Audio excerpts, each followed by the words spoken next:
ধর্মীয় মর্যাদা ও ভাবগম্ভীর্যের মধ্য দিয়ে জাতীয় মসজিদ বাইতুল মোকাররমে পবিত্র ঈদুল আজহার প্রথম জামাত অনুষ্ঠিত হয়েছে। নামাজের পর মুসলিম উম্মার শান্তি সমৃদ্ধি ও কল্যাণ কামনায় বিশেষ মোনাজাত অনুষ্ঠিত হয়েছে।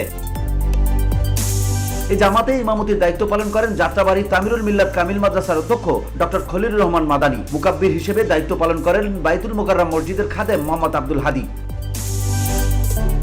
মোনাজাতে অংশগ্রহণকারী মুসল্লিরা পরম করুণাময় আল্লাহর নিকট আবেগপূর্ণভাবে হাত তুলে দোয়া করেন। তাদের চোখ মুখে স্পষ্ট ছিল আত্মিক শান্তি ও ঐক্যের ছাপ। এই বিশেষ মোনাজাতের মাধ্যমে মুসলিম উম্মার মধ্যে শান্তি ও সম্প্রীতির বার্তা ছড়িয়ে দেওয়া হয় এবং বিশ্বের সব মানুষের কল্যাণ কামনা করা হয়।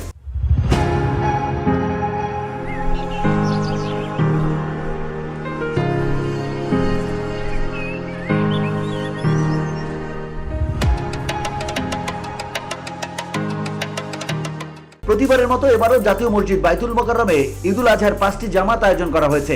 সকাল 7টা প্রথম জামাত অনুষ্ঠিত হওয়ার পর দ্বিতীয়, তৃতীয়, চতুর্থ এবং পঞ্চম জামাত যথাক্রমে সকাল 8টা, 9টা, 10টা এবং 10টা 45 মিনিটে অনুষ্ঠিত হয়েছে। দ্বিতীয় জামাতে ইমামতির দায়িত্ব পালন করেন ইসলামিক ফাউন্ডেশনের মুফাসসির মাওলানা আবু সালেহ পাটোয়ারি। তৃতীয় জামাতে ইমামতি করেন ইসলামিক ফাউন্ডেশনের অনুবাদ ও সংকলন বিভাগের সম্পাদক মুস্তাক আহমদ। চতুর্থ জামাতে ইমামতি করেন ফাউন্ডেশনের মুফতি মোহাম্মদ আবদুল্লাহ এবং পঞ্চম ও শেষ জামাতে ইমামতির দায়িত্ব পালন করেন দ্বীন দাওয়াত ও সংস্কৃতি বিভাগের ভাষা শিক্ষক মাওলানা Mohammad Nuruddin. VOD Bangla news desk.